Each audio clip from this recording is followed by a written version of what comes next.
Ya Tuhan, kami percaya bahwa di tengah badai yang menerpa setiap kami, apapun yang menjadi persoalan kami tetap tenang, bahkan kami akan terbang tinggi bersama dengan Allah semesta langit, Raja yang berdaulat atas segala sesuatu. Engkau yang memegang kendali kehidupan kami. Kami berserah selalu kepada Tuhan. Dan saat ini Tuhan, kami mau merenungkan sabda Tuhan. Kiranya Allah Roh Kudus menerangi setiap kami. Engkau menguasai pikiran kami, hati kami, kehendak kami, dikendalikan oleh Roh Allah, sehingga kami boleh memahami firman Tuhan dan mampu melakukannya dalam hidup kami sehari-hari. Kami sambut firman Tuhan. Di dalam nama Tuhan kami, Yesus Kristus, kami berdoa. Amin. Silakan duduk kembali Bapak Ibu jemaat Tuhan.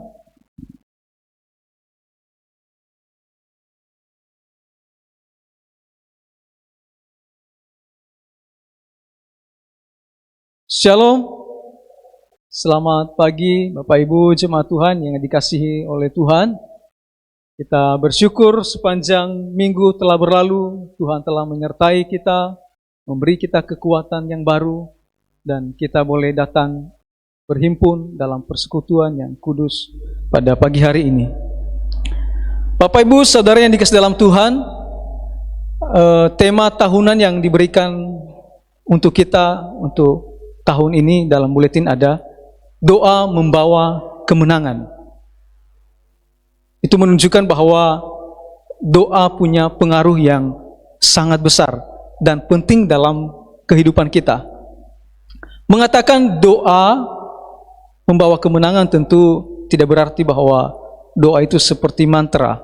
Saat diucapkan maka apapun yang dimau oleh pendoa didengarkan. Atau sesosok pribadi.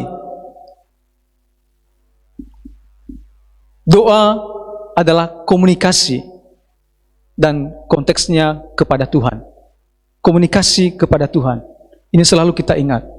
Jadi ketika kita berkata doa punya kuasa, doa membawa kemenangan, yang berarti bahwa Allah bekerja dan Allah berkenan, peduli terhadap apa yang kita sampaikan kepada Dia. Tapi sebelum kita berdoa, sia-sia kalau hati kita belum beres di hadapan Tuhan. Kita masih menyimpan dendam, kita menyimpan kebencian, kita menyimpan amarah. Itu sia-sia berdoa kepada Tuhan. Dan sia-sia kita beribadah kepada Tuhan. Karena Tuhan Yesus berkata dalam Markus 11 ayat 25, bukan ayat ini yang akan kita bahas sebentar. Firman Tuhan berkata, apabila kamu berdiri untuk berdoa, ampuni dahulu sekiranya kamu menyimpan kesalahan seorang, supaya Bapamu yang di sorga juga mengampuni kesalahan-kesalahanmu. Yang berarti bahwa syarat utama untuk bertemu Tuhan adalah ada pemberesan hati. Maka topik yang akan kita pelajari pada pagi hari ini adalah mampu mengampuni. Tidak mudah untuk mengampuni. Saya pribadi juga tidak mudah untuk mengampuni. Semua orang mengatakannya itu gampang sekali. Namun saat berhadapan pada situasi di mana kita harus memilih apakah saya harus mengampuni atau tidak, itu sangat berat bagi kita. Kata mengampuni itu, seorang penulis buku yang berjudul Arkeologi dan Sejarah Alkitab, Joseph Pevry berkata, kata yang diterjemahkan pengampunan dalam Perjanjian Baru digunakan dalam gulungan papirus dalam arti yang berkaitan dengan ekonomi, yaitu pembebasan utang. Ini berarti bahwa orang yang mengampuni tidak memperhitungkan kesalahan orang lain. Lalu yang melanjutkan, di Mesir kata ini digunakan dalam irigasi tanah dan merupakan ungkapan teknis untuk melepaskan air dengan membuka pintu-pintu air. Dengan demikian berarti bahwa pengampunan kita mengalirkan air yang memberi hidup kepada jiwa yang gersang dan haus. Ya, orang yang memberi pengampunan sedang memberikan air hidup kepada orang yang diampuni. Mengapa demikian? Karena orang-orang yang biasanya cenderung melukai orang lain adalah mereka sedang bermasalah secara emosi, memiliki tingkat kecerdasan emosi yang rendah, tapi di sisi lain juga bermasalah secara rohani. Karena itu mereka butuh untuk mendapatkan sentuhan kasih ilahi. Karena itu apabila kita sedang dalam keadaan, dalam situasi memilih untuk mengampuni atau tidak mengampuni, janganlah kita berpikir melihat diri kita sebagai korban. Lihatlah orang yang hendak diampuni sebagai orang yang bermasalah. Bermasalah secara emosi, secara sosial, bermasalah secara rohani. Dan waktunya bagi kita, kesempatan bagi kita menjadi berkat, membawa pengaruh yang baik. Setiap kita pernah terluka dan tentu juga pernah melukai. Itu juga tidak bisa kita lupakan. Jangan hanya satu sisi. Kita telah terluka. Kita juga pernah melukai. Karena itu akan menolong kita untuk menjaga keseimbangan diri kita. Bagaimanapun sebagai seorang Kristen harus mengampuni. Tapi bagaimana caranya agar mampu mengampuni? Kita akan belajar dari seorang tokoh Alkitab dalam perjanjian lama yang bernama Yusuf. Mari kita buka Alkitab kita dalam Kejadian 45 ayat 1 sampai 8.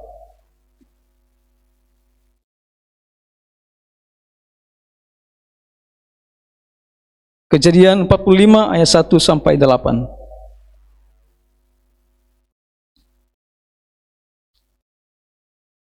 Saya akan membacakan bagi kita semua. Saya membacakan Alkitab terjemahan baru edisi kedua, Lembaga Alkitab Indonesia. Judul perikop, Yusuf memperkenalkan dirinya kepada saudara-saudaranya. Ayat 1, pasal 45. Yusuf tidak dapat lagi menahan hatinya di hadapan semua hambanya. Lalu ia berseru, "Suruhlah semua orang keluar dari sini." Maka tidak ada seorang pun yang tinggal di situ bersama Yusuf ketika ia menyatakan dirinya kepada saudara-saudaranya. Lalu ia menangis keras-keras sehingga kedengaran oleh orang Mesir, dan seisi istana Firaun pun mendengar tentang hal itu. Kata Yusuf kepada saudara-saudaranya, "Aku ini Yusuf, masih hidupkah ayah?" Tetapi saudara-saudaranya tidak dapat menjawabnya, sebab mereka terperanjat ketakutan di hadapannya. Kemudian Yusuf berkata kepada saudara-saudaranya itu, "Mendekatlah kepadaku." Lalu mereka pun mendekat. Katanya lagi, "Aku ini Yusuf, saudaramu yang kamu jual ke Mesir. Sekarang janganlah bersusah hati dan janganlah menyesali diri, karena kamu menjual aku ke sini. Justru untuk menyelamatkan hiduplah Allah mengutus aku mendahului kamu. Sebab baru 2 tahun terjadi kelaparan di negeri ini, dan masih 5 tahun lagi orang tidak akan membajak atau menuai. Allah telah mengutus aku mendahului kamu untuk menjaga kelanjutan keturunanmu di bumi dan memelihara hidupmu, sehingga banyak yang selamat. Jadi bukan kamu yang mengutus aku ke sini, melainkan Allah. Dialah yang telah menjadikan aku bapa bagi Firaun dan tuan atas seluruh istananya, serta pemegang kuasa atas seluruh tanah Mesir." Bapak Ibu Saudara yang dikasihi dalam Tuhan, dalam pembacaan yang kita baca pada pagi hari ini, kedua kalinya Yusuf bertemu dengan saudara-saudaranya. Mari kita lihat ke belakang sejenak tentang Yusuf ini. Yusuf ini adalah orang yang dikasihi oleh saudara-saudara, oleh ayahnya, melebihi dari saudara-saudaranya. Dan karena kasih ayah ini yang berbeda dengan saudara-saudaranya yang lain, menyebabkan timbulnya kebencian terhadap saudara-saudaranya kepada Yusuf. Nanti lihat dalam pasal 37 ayat 4 dan 5. Bahkan sudah tidak ingin lagi bicara baik-baik dengan Yusuf. Demikian bunyi firman Tuhan dalam ayat itu, dalam pasal 37. Ada pelajaran yang mau kita ambil di sana Bapak Ibu, bahwa ini menjadi awasan bagi kita sebagai orang tua, agar kita berlaku adil terhadap anak-anak dan tidak membeda-bedakan mereka. Tidak boleh ada pilih kasih, tidak boleh ada anak emas atau anak favorit di dalam keluarga. Mengapa demikian? Karena hal itu bisa mengakibatkan luka penolakan. Harga diri mereka menjadi terluka, menjadi rendah, dan punya kemarahan. Dan akhirnya akan menimbulkan berbagai perilaku yang buruk. Dan itu telah dilaporkan oleh Yusuf dalam pasal 37 ayat 2b. Tentang perilaku saudara-saudaranya yang ia sampaikan kepada ayahnya. Di sisi lain, secara psikologis, ini akan menimbulkan ketegangan pada orang yang lebih disayangi. Bagaimanapun dia sangat menyayangi saudaranya. Dan inilah yang terjadi kepada saudara-saudara Yusuf. Mereka sangat membenci Yusuf dan diskomunikasi terhadap Yusuf. Tentunya kalau orang sudah mulai membenci, maka selanjutnya apapun yang dilakukan oleh orang yang sedang dibenci, tidak ada yang beres, tidak ada yang baik, tidak ada yang benar. Apapun gerak-geriknya, apapun perkataannya, itu tidak ada yang baik di mata orang yang membenci. Saudara-saudara yang sekalian Tuhan, apabila kita ada dalam konflik batin seperti ini, ingatlah bahwa bagaimanapun orang tua kita adalah orang berdosa dan bukan orang yang sempurna, termasuk dalam hal mengasuh kita. Karena itu, bagaimanapun kita harus menghormati orang tua. Itulah perintah Tuhan, supaya umurmu panjang di bumi. Itu berhubungan dengan hukum sosial yang berlaku di dalam Israel pada masa itu. Kalau ada orang yang tidak menghormati orang tua akan dihukum mati. Jadi itu kenapa dikatakan kalau kau mau panjang umur, hormati orang tuamu. Kalau tidak akan kena hukuman mati secara sosial. Dan lihatlah kemarahan dari saudara-saudara Yusuf kepada Yusuf. Kebencian, kecemburuan. Ketika Yusuf menceritakan mimpinya kemudian kepada saudara-saudaranya, dalam 37 ayat 5 sampai 8 dilaporkan makin membenci Yusuf. Saudara-saudaranya makin membenci Yusuf ketika ia menceritakan tentang mimpinya mengenai berkas-berkas saudaranya yang sujud kepada berkasnya. Makin membenci. Sudah ada kebencian, makin membenci. Lalu ia bermimpi lagi yang menceritakan tentang matahari, bulan dan 11 bintang sujud kepada Yusuf. Saudara-saudaranya dikatakan iri kepadanya. Pasal 37 ayat 9 sampai 11. Kemarahan, kebencian, kecemburuan, iri hati makin kompleks, lalu menjadi sesuatu yang pahit dalam hati mereka. Dan akhirnya mereka merencanakan kejahatan, pembunuhan. Lalu sekalipun masih ada di antara mereka yang bernama Ruben, berniat menyelamatkan Yusuf dari rencana jahat itu, tapi tetap aja pada akhirnya Yusuf dibuang ke sumur. Dan dikatakan bahwa sumur itu kering. Seandainya kepalanya jatuh dan pas di batu, dan bisa saja Yusuf mati karena terbentur oleh batu di kepalanya. Tidak hanya cukup sampai di situ, mereka menjualnya kepada orang Ismail. Apa alasan mereka menjualnya? Yehuda katakan, tidak ada untungnya kita membunuhnya. Ini hubungan saudara dengan, sudah tidak ada lagi nilai persaudaraan. Tidak ada untungnya kita membunuhnya. Tidak cukup hanya sampai di situ. Lebih baik kita jual, ada untung. Lalu dia dijual ke Mesir, terima oleh Potifar, kepala pengawal raja. Tapi firman Tuhan berkata bahwa Yusuf ini berhasil di dalam segala hal. Apa yang membuat dia berhasil adalah penyertaan Tuhan. Itu dilaporkan dalam pasal 39 ayat 2, ayat 21, 23. Jadi apa yang menjadi kunci keberhasilan Yusuf adalah penyertaan Tuhan. Tentu karena rasa hormatnya juga kepada Tuhan, takut akan Tuhan. Ia tunjukkan melalui ketika istri Potifar, tuannya menggoda dia. Ia menaruh rasa hormat kepada Potifar dan ia mengatakan bahwa dia takut akan Allah. Kepribadian yang baik mendahului promosi ilahi. Kalau kepribadian kita tidak baik, apa yang mau dipromosikan oleh Tuhan? Itu alasan juga yang membuat dia berhasil.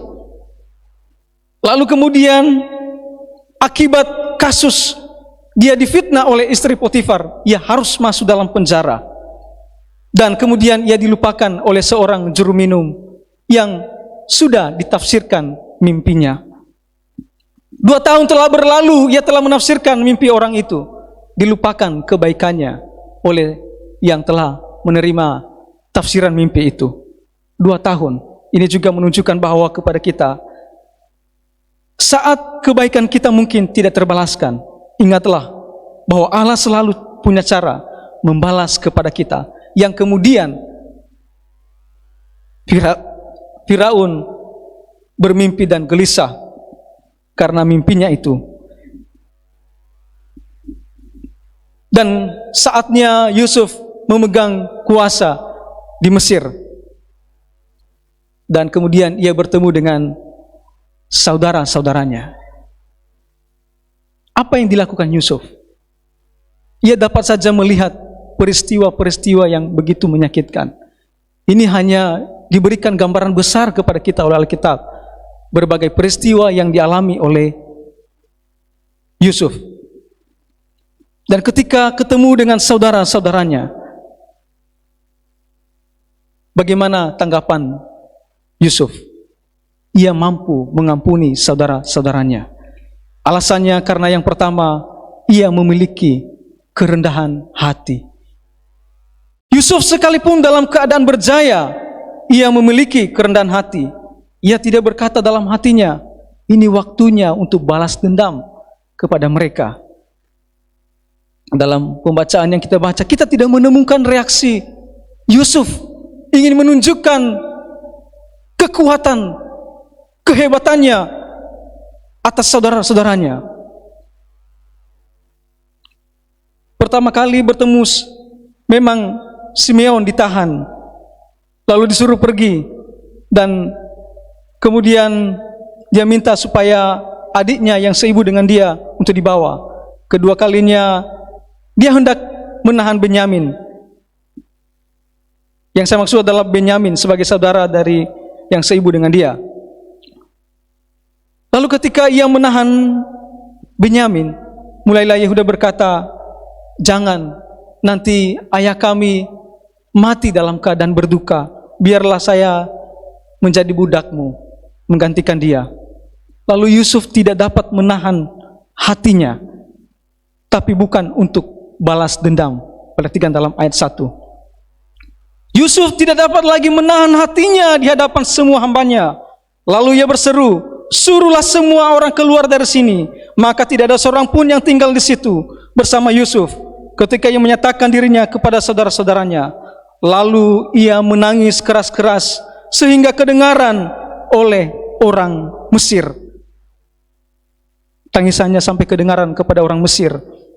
Ia menangis keras-keras, menunjukkan kerendahan hati seorang Yusuf.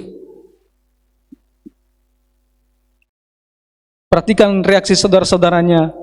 Mereka takut kepada Yusuf. Orang ketemu saudara mestinya bahagia, sukacita. Sudah lama tidak bertemu. Begini akibatnya kalau hati kita tertuduh. Kehilangan damai sejahtera, kehilangan sukacita.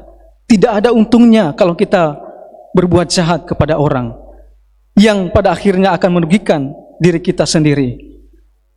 Tapi Yusuf tidak malu menyebut mereka saudara-saudaranya, sekalipun Yusuf mengingat akan kejahatan mereka. Bahkan ketika Yusuf sudah dijual, lalu sesaudaranya berkata kepada Yakub, Israel, kepada ayah mereka, coba lihat apakah ini jubah dari anakmu. Mereka nggak bilang, coba lihat apakah ini jubah dari saudara-saudara kami. Ini terbalik, ya, agak kontras dengan apa yang dilakukan oleh Yusuf. Ia tidak malu mengakui mereka sebagai saudara, sekalipun mereka tidak menganggap dia sebagai saudara. Dalam ayat 4,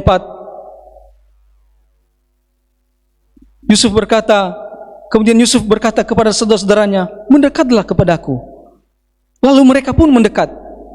Katanya lagi, aku ini Yusuf, saudaramu yang kamu jual ke Mesir.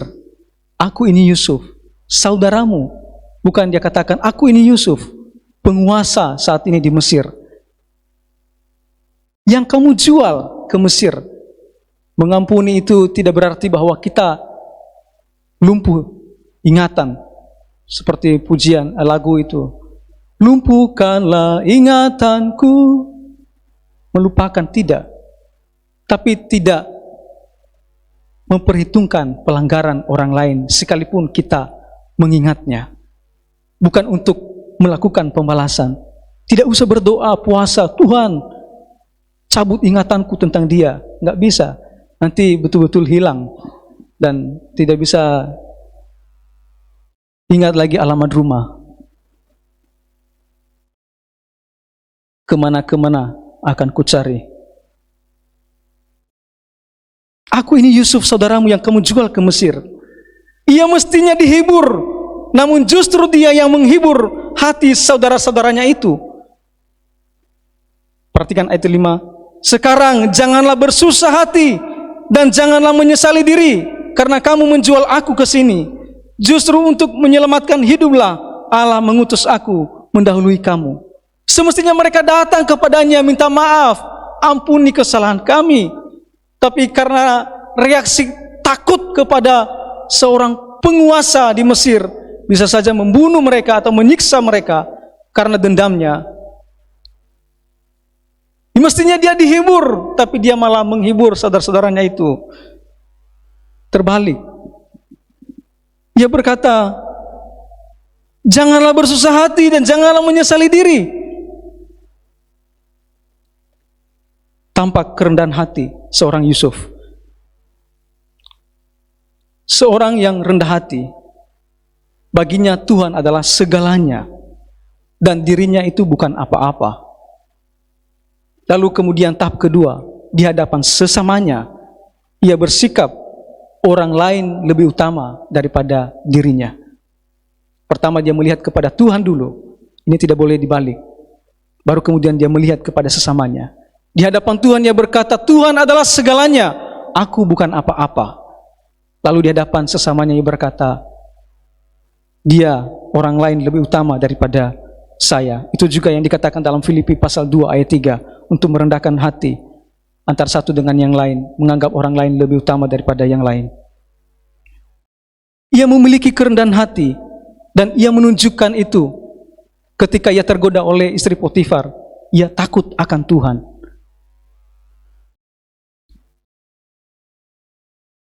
Mampu mengampuni kalau kita memiliki kerendahan hati. Akan susah untuk mengampuni kalau hati kita tidak siap untuk kita rendahkan di hadapan Tuhan. Yang kedua, Yusuf melihat persoalan dari rencana Allah. Ia tidak hanya memiliki kerendahan hati, tapi juga ia melihat persoalan itu dari rencana Allah. Dalam ayat kelima yang kita baca tadi, Justru untuk menyelamatkan hiduplah Allah mengutus aku mendahului kamu. Apa keyakinan Yusuf? Allah yang mengutus dia. Memang faktanya bahwa mereka yang menjual dia seperti binatang dijual oleh saudara-saudaranya. Ia telah melewati luka, ia telah melewati penderitaan, ia telah melewati kedukaan yang paling banyak. Ia dijual seperti binatang oleh saudara-saudaranya sendiri, difitnah oleh seorang wanita yang tidak bermoral, dilemparkan ke dalam penjara oleh tuan yang dilayaninya dengan setia.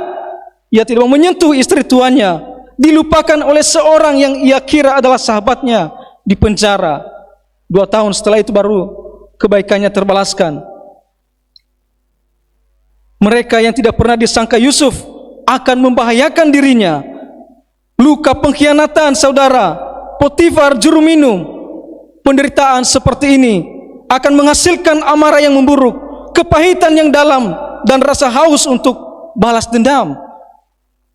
Namun ia menemukan anugerah untuk menutup semua itu dan tidak menyimpan kepahitan.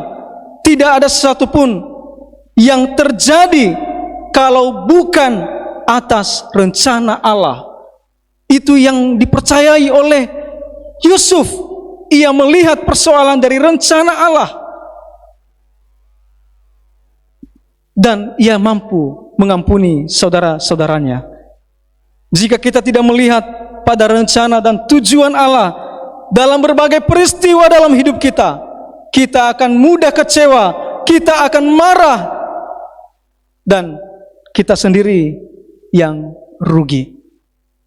Bahkan ketika Ayub hendak dipulihkan oleh Tuhan, mesti dia harus memberi pengampunan dulu, karena Tuhan menyuruh sahabat-sahabatnya untuk membawa korban dan menghadap Ayub. Allah menolong Yusuf dan ia mampu melewati rasa pahit akan masa lalunya, sehingga sekalipun dia mengingat, tapi sudah tidak ada rasa pahit, malah rasa kangen, rindu dengan saudara-saudaranya itu. Dia menangis sampai kedengaran di seluruh istana, dan ia berkata, mari mendekat.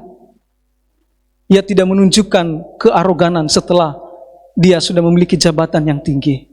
Ia tidak berubah sikapnya. Ia seorang yang rendah hati, dan ia melihat persoalan dari rencana Allah. Mari kita selalu melihat setiap persoalan kita dari rencana Allah atas hidup kita. Yang kedua, ia tidak hanya melihat persoalan dari rencana Allah, ia melihat persoalannya juga dari sisi Allah. Maksudnya bahwa, perhatikan dalam pasal 50 ayat 15.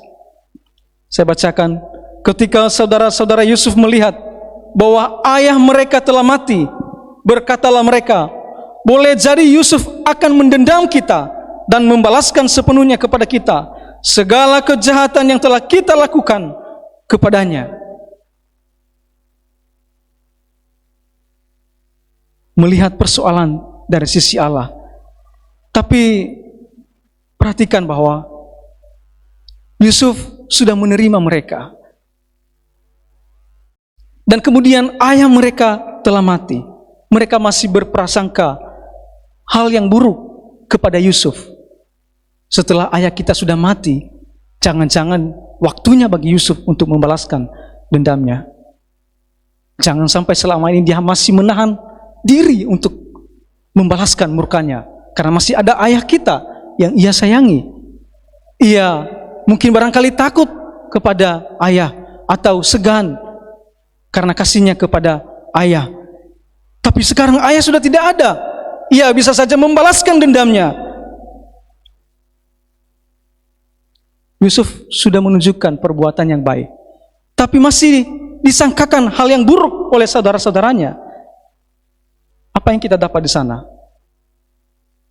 Kita tidak dapat mengendalikan pikiran orang terhadap kita, pikiran-pikiran negatif.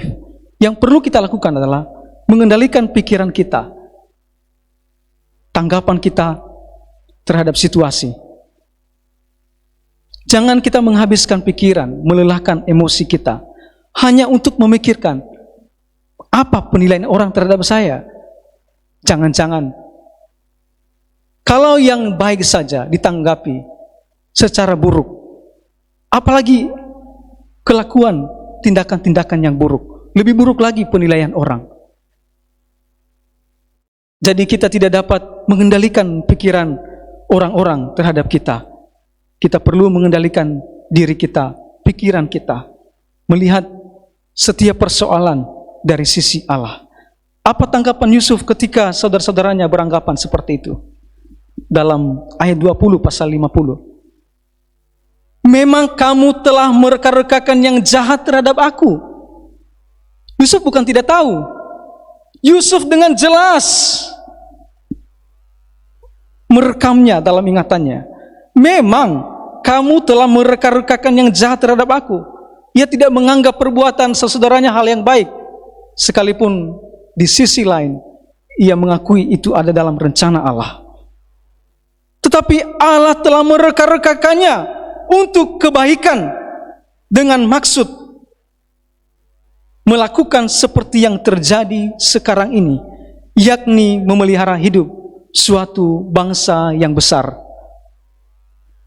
Yusuf yakin dalam kondisi buruk Allah dapat menggunakannya untuk kebaikan.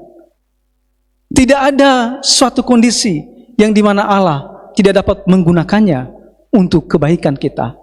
Jika yang buruk saja bisa mendatangkan kebaikan, apalagi hal-hal baik. Tentunya bukan hal-hal buruk saja yang kita alami setiap hari. Ada juga hal-hal baik, keseimbangan di dalam kehidupan kita terima. Yusuf tidak lupa ingatan terhadap apa yang sudah diperbuat baginya. Yusuf tahu apa yang mereka lakukan adalah sebuah kejahatan. Yusuf bukan orang bodoh sehingga segampang mengampuni saudara-saudaranya. Tapi ia tahu bahwa Allah bekerja dalam persoalan yang ia hadapi dan sedang merajuk hidupnya, membawanya untuk kebaikan. Jika kita tidak melihat tangan Allah dalam berbagai peristiwa dalam hidup kita, kita akan kecewa, kita akan marah, dan kita tidak akan menjadi berkat, melainkan kutuk dan menjadi sial bagi orang lain. Mari kita selalu melihat persoalan dari sisi Allah. Mari kita mengampuni. Kita mampu mengampuni kalau memiliki kerendahan hati. Kita mampu mengampuni kalau kita melihat persoalan dari rencana Allah.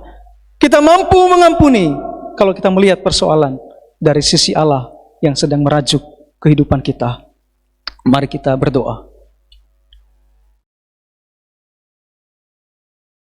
Kami sungguh bersyukur kepada Tuhan atas kasih setia-Mu yang tak ada habis-habisnya bagi kami. Di dalam perjuangan iman dalam kehidupan sehari-hari. Tidak mampu tentunya kami mengampuni. Ketika kami memilih untuk mengampuni, hati kami dapat saja sakit. Tapi oleh kekuatan Allah, oleh penyertaan Tuhan, kami yakin kami mampu mengampuni. Beri hati yang lembut dalam hati kami. Biarlah kami selalu melihat rencana Allah atas hidup kami. Kami yakin bahwa tangan kuasa Allah selalu memegang kami, memimpin kami. Engkau adalah gembala kami yang baik. Terpujilah Tuhan. Di dalam nama Yesus kami telah berdoa. Amin.